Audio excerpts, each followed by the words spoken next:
Hello friends. तो स्वागत है आपका ऑप्टिकल इंस्ट्रूमेंट के थर्ड लेक्चर में।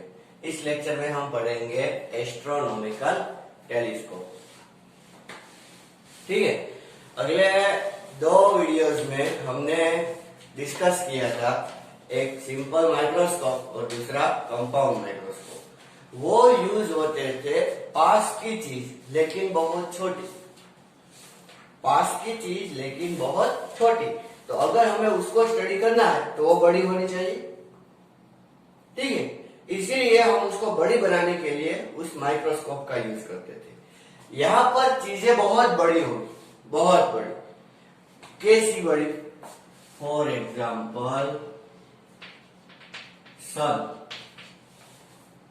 आप सोच सकते हो सन हमारे अर्थ से बहुत बड़ा है, ठीक है, लेकिन प्रॉब्लम क्या है? बहुत दूर है।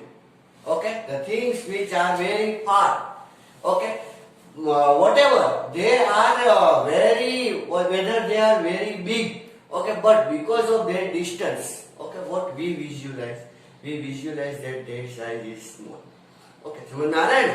वो बहुत बड़े हैं लेकिन दूर है।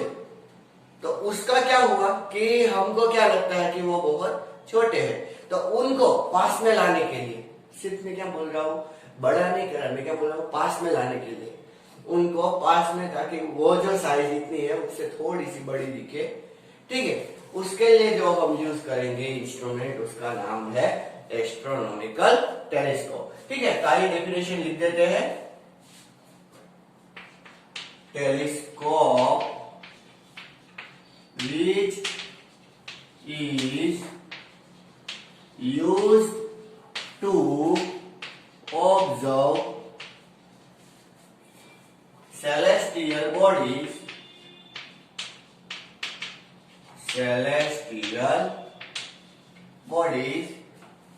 like sun, moon, etc. is called astronomical telescope. उसे क्या बोला जाएगा? Astronomical telescope. देखो, ये टेलीस्कोप को अगर हम डिवाइड करें, टेली प्लस स्कोप, ठीक है, टेली प्लस स्कोप। तो टेली का मतलब होता है जो बहुत दूर होता है, far. For example telephone, television. ठीक है, टेली का मतलब होता है बहुत फार और स्कोप का मतलब होता है टू ऑब्जर्व।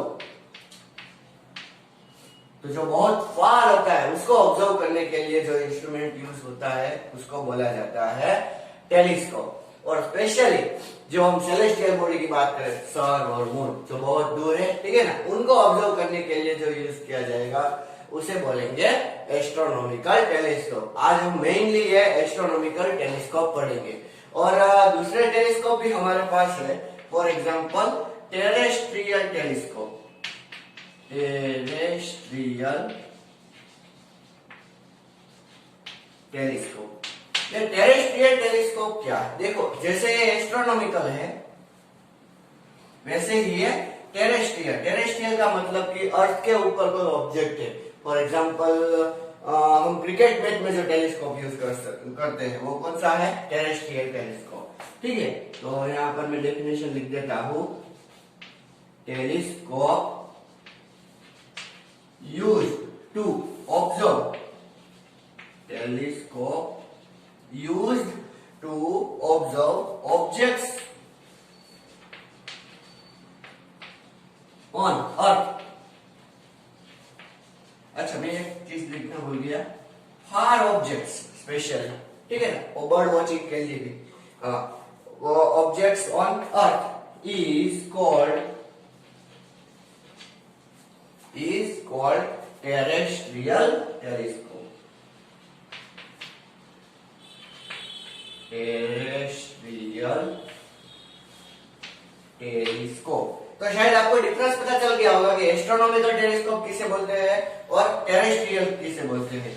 ये जो सन और मून अर्थ के बाहर है उनको ऑब्जर्व करने के लिए जो टेलीस्कोप यूज किया जाएगा उसे बोलेंगे एस्ट्रोनॉमिकल टेलीस्कोप। और जो अर्थ पर ही है वैसी चीज को ऑब्जर्व करने के लिए जो टेलीस्कोप यूज किया जाएगा उसे बोलते हैं टेरेस्ट्रियल टेलीस्कोप। इसमें हम बाइनोक्यूलर भी इंक्लूड कर सकते हैं, वो बाइनोक्यूलर, ठीक है। और आज हम मेनली डिस्कस करने वाले हैं एस्ट्रोनॉमिकल टेलीस्कोप, ठीक है। तो आप पहले इसको नोट कर लीजिए अच्छी तरीके से पॉज करके। ओके, तो अब इसका पहले थोड़ा क्या किससे बना है कैसे है वो स्टडी करते हैं, ठीक है। It contains two converging lens. कितने लेंस है इसमें? दो कन्वर्जिंग लेंस है, ठीक है। कन्वर्जिंग लेंस का मतलब कौन से लेंस? Convex lens. एक होता है ऑब्जेक्टिव लेंस, एक होता है ऑब्जेक्टिव लेंस और दूसरा होता है आईपीस लेंस, ठीक है। ऑब्जेक्टिव लेंस किसे बोला जाएगा? Lens near to object. ये थोड़ा मैंने गलत लिख दिया, लेंस नियर टू ऑब्जेक्ट। क्यों? क्योंकि हम अगर सन को देख रहे हैं तो हमारे पास उतना बड़ा टेलीस्कोप थोड़ा होगा कि एक लेंस सन के पास होगा। तो लेंस फार फ्रॉम आई, ठीक है, उसे बोला जाता है ऑब्जेक्टिव लेंस। और eyepiece lens, lens near to eye, या तो आप ऐसा बोल सकते हो observer is called eyepiece lens. उसे क्या बोला जाएगा बच्चों? आईपीस लेंस, ठीक है। अभी एक दूसरी बात, एफ ओ और एफ ई। एफ ओ क्या होता है? Focal length of objective lens, focal length of objective lens. और एफ ई क्या होता है? Focal length of eyepiece lens. और एक बात याद रखें, F O is greater than F E. यहाँ पर फोकल लेंथ ऑफ ऑब्जेक्टिव बड़ी होगी, किससे? फोकल लेंथ ऑफ आईपीस से, ठीक है। इस तरह देखो, ये है ऑब्जेक्टिव और ये है आईपीस। ये कौन है? ऑब्जेक्टिव और ये कौन है? आईपीस। देखो, इसकी साइज बड़ी है, इसकी फोकल लेंथ बड़ी होगी और इसकी फोकल लेंथ, आईपीस की फोकल लेंथ थोड़ी छोटी होगी, ठीक है। और उनको एक ट्यूब के अंदर बंद किया जाएगा। तो अगर आपने कभी टेलीस्कोप देखा है? एक बार नेट पे सर्च करके देखना कि टेलीस्कोप की डायग्राम कैसी होती है। ऐसी होती है कुछ,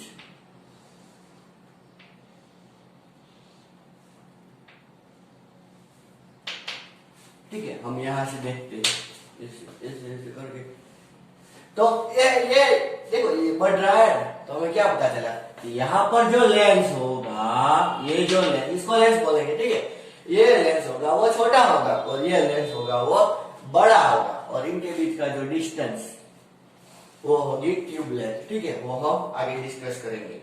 इसको अभी पॉज करके लिख लो और हम अभी मैग्निफिकेशन ऑफ द टेलीस्कोप का फॉर्मूला डिराइव करेंगे। ओके, तो चलो उसकी पहले हम रे डायग्राम ड्रॉ करें। रे डायग्राम किस तरह होगी? तो पहले मैं एक्सिस ड्रॉ कर लेता हूं, ठीक है। थोड़ी स्ट्रेट ड्रॉ करूंगा।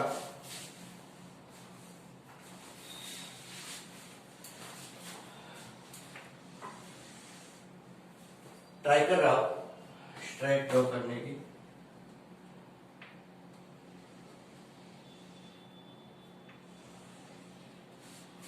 ये लेंस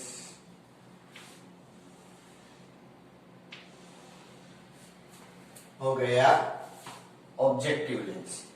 ठीक है, अब यहां से इंफिनिटी पर कोई ऑब्जेक्ट रखा हुआ, ठीक है, क्या रखा है? इंफिनिटी पर। इंफिनिटी से सोचो कि दो लाइट्स आई।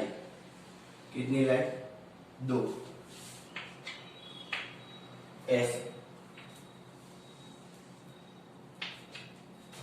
देखो, जब ऐसे दो लाइट आती है तब वो इस प्रिंसिपल फोकस पे नहीं मिलती। हमने वो बहुत पहले फोकल प्लेन डिस्कस किया था। ठीक है, आगे का वीडियो आप देखिए, आपको पता चल जाएगा।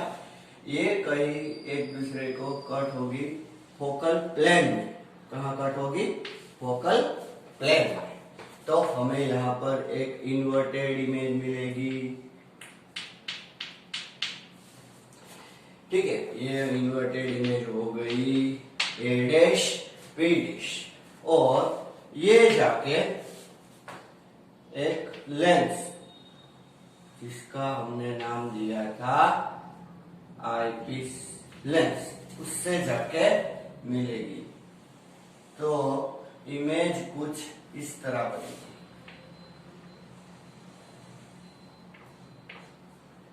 ये बड़ी वाली इमेज हो गई A double dash B double dash.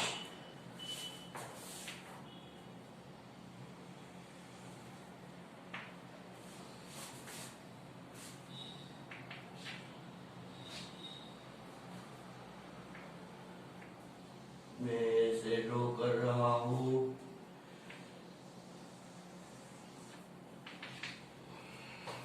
ठीक है, एक्चुअली में ये रेज ऐसे जाके फिर ऐसे चली जाएगी। ठीक है, लेकिन हमें ऑब्जेक्ट कहाँ दिखेगा? यहाँ पर। और ये कौन है? ऑब्जर्वर। ठीक है, ये ऑब्जेक्ट हो गया। ऑब्जेक्ट, फार ऑब्जेक्ट हो गया ना। ठीक है, ये हो गई इंटरमीडिएट इमेज। ओके, और ये हो गई फाइनल इमेज। फाइनल इमेज इतनी बड़ी हो गई। देखो, ये तो बहुत बड़ा होगा, इससे तो ये बहुत बड़ा होगा, लेकिन ये दूर है इसीलिए हमें छोटा दिख रहा है। ठीक है, ओके। अभी ये जो है, सोचो कि ये एंगल अगर हम बिना लेंस के देखें, यहाँ पर हमारी आई रख के ऐसे, तो ये एंगल कितना होगा? सोचो कि ये एंगल है अल्फा। ये अगर अल्फा होगा तो ये एंगल भी क्या होगा? अल्फा। ठीक है, हाँ। और ये जो फाइनल इमेज है वो इसके साथ कितना एंगल बनाएगी? बीटा। देखो, ये है अल्फा और ये है बीटा। मैग्निफिकेशन का फॉर्मूला क्या है? मैग्निफिकेशन वो हमने देखा था, पता है? Theta upon theta 0। Simple microscope में आप देख सकते हैं। तो यहाँ देखो, थीटा क्या है? थीटा है angle made by final image. Angle made by final image. और थीटा 0 क्या है? थीटा 0 है angle made by object placed at D. Placed at D. अभी देखो, ये एस्ट्रोनॉमिकल टेलीस्कोप हम स्टडी कर रहे हैं, तो यहाँ पर ये थोड़ी दिक्कत हो जाएगी कि उस ऑब्जेक्ट को हम डी जितने डिस्टेंस पे नहीं प्लेस कर सकते। सन को हम डी जितने डिस्टेंस पे नहीं प्लेस कर सकते, इसीलिए हमने इस फॉर्मूला को बीटा अपॉन अल्फा इसमें मॉडिफाई किया है। इसमें बीटा अपॉन अल्फा। ये बीटा अपॉन अल्फा क्या है? तो बीटा तो वही है angle made by final image, और angle made by final image with eyepiece. With eyepiece divided by alpha angle made by original object angle made by original object with आई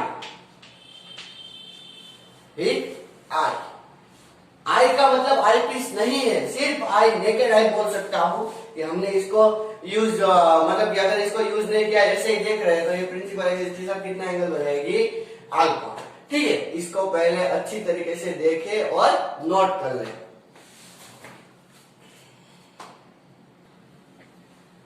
ठीक है, तो नोट कर लिया। तो चलो पहले अल्फा को डिराइव करते हैं, फिर बीटा को डिराइव करेंगे और फिर इस फॉर्मूला में हम रखेंगे। तो अल्फा क्या,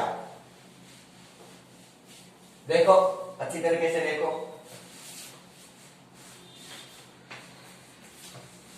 ये अल्फा है, देखो ये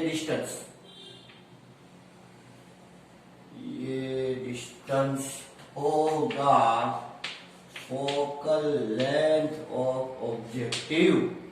क्या होगा? फोकल लेंथ ऑफ ऑब्जेक्टिव, ये डिस्टेंस। इसको मैं बोल देता हूं O1, मैं बोल देता हूं O1 माइक्रोवेव O1। ठीक है, और अगर हम चाहते हैं कि फाइनल इमेज, देखो यहाँ पर दो केस बनेंगे कि फाइनल इमेज या तो इंफिनिटी पे बने या तो d डिस्टेंस पे बने। कितने डिस्टेंस पर? d। ऐसा भी हो सकता है। ठीक है, तो इसको मैं अभी O2 और इसको नाम दूंगा, कुछ नाम नहीं दूंगा अभी, कुछ नाम नहीं दूंगा। ठीक है, O2 B डैश, ये क्या है? O2 B dash. तो very simple, let's start. Alpha is equals to, ठीक है, अल्फा इज इक्वल्स टू क्या है? A dash B dash upon ये O1 B dash, O1 B dash. A dash B dash को ऐसे रखेंगे, A dash B dash upon O1 B dash, वो क्या है? FO। कंपल्सरी FO ही होगा। क्यों? क्योंकि ऑब्जेक्ट इंफिनिटी में है तो इमेज यहां बनेगी। ठीक है, अभी बात करते हैं बीटा की। तो बीटा देखो ये फाइनल इमेज ऐसी है, ये और ये देखो हम सिमिलर ट्रायंगल बोल सकते हैं। हाँ, तो इसको हम ऐसा बोलेंगे क्या? A dash B dash upon O2 B dash. ठीक है, क्या बोलेंगे? A dash B dash upon O2 B dash. तो beta upon alpha m is equals to beta upon alpha करें। ओके, तो क्या होगा? A dash B dash upon O2 B dash into alpha है तो उसका इन्वर्ट करना पड़ेगा।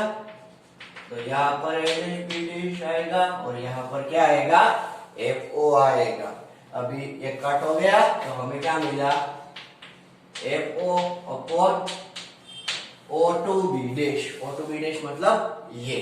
ठीक है, अभी हमारे पास दो केस है। केस नंबर 1, देखो मैंने यहाँ पे क्या किया?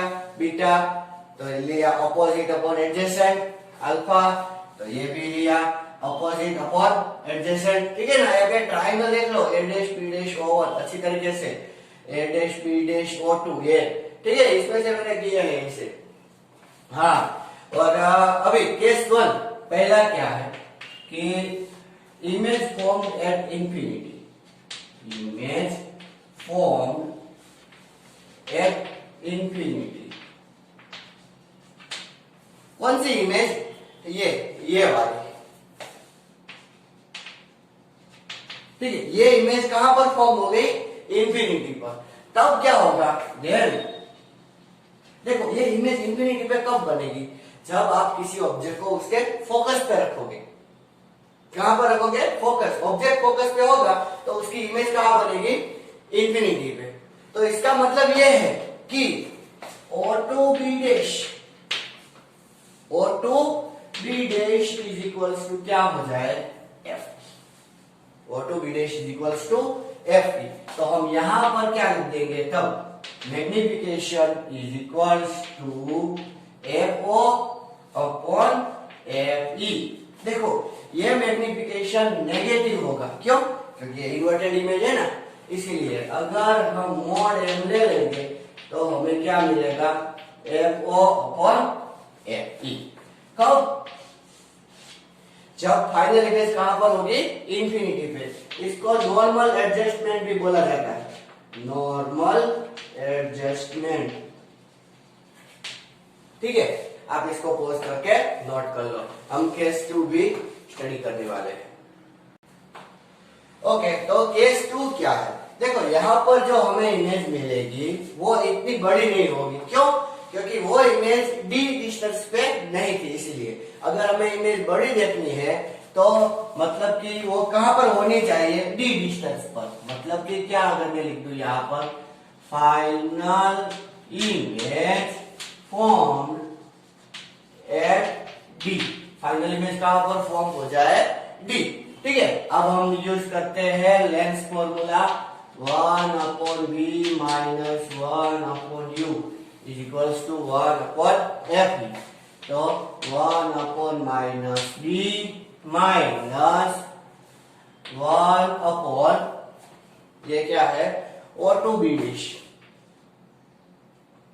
O2b dash is equals to क्या हो गया, 1 अपॉन Fe। ये नेगेटिव होगा, इसलिए यहाँ पर क्या कर देंगे, प्लस। तो क्या मिलेगा हमें, 1 upon O2b dash is equals to 1 upon Fe plus 1 upon d, 1 upon Fe plus 1 upon d। ये हमें क्या मिला, O2b डैश। अभी देखो ये O2b dash is equal to Fe case 1 में था, मैग्निफिकेशन का फॉर्मूला क्या था, FO अपॉन O2b डैश। तो हम क्या लिख सकते हैं,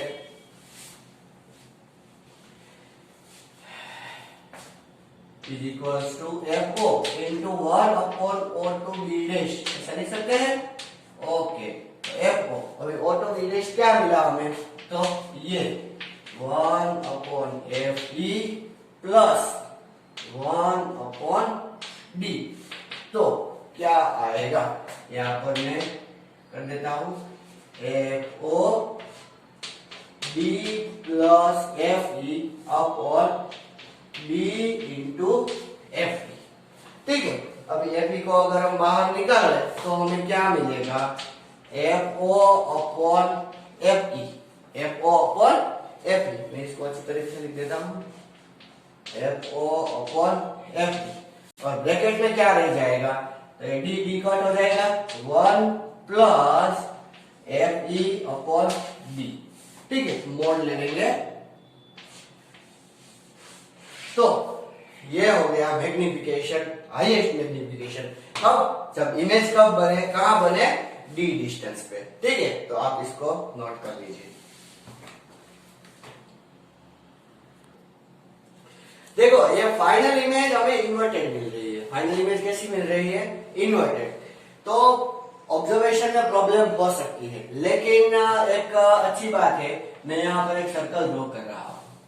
ये सर्कल इरेक्ट है कि इन्वर्टेड, आप बोल सकते हो क्या, नहीं बोल सकते, क्यों? क्योंकि ये सिमेट्रिकल ऑब्जेक्ट है, इसीलिए। तो जो फार ऑब्जेक्ट है वो सब symmetrical he, nearly about symmetrical होते हैं। तो अगर हमें उसकी इन्वर्टेड इमेज मिले तो भी कोई प्रॉब्लम नहीं है। लेकिन सोचो, अगर यही टेलीस्कोप अगर हम अर्थ पे किसी ऑब्जेक्ट को ऑब्जर्व करने के लिए देखें, तो फॉर एग्जांपल हम क्रिकेट मैच में इस टेलीस्कोप को यूज कर रहे, तो हमें क्या लगेगा कि विराट कोहली ऐसे उल्टा हो गया है और वहां ऐसे सिक्स लगा रहा है, सचिन तेंदुलकर ऐसे, सब कुछ ऐसे, सब उल्टा चल रहा है, तो ऑब्जर्वेशन में प्रॉब्लम होगी ना।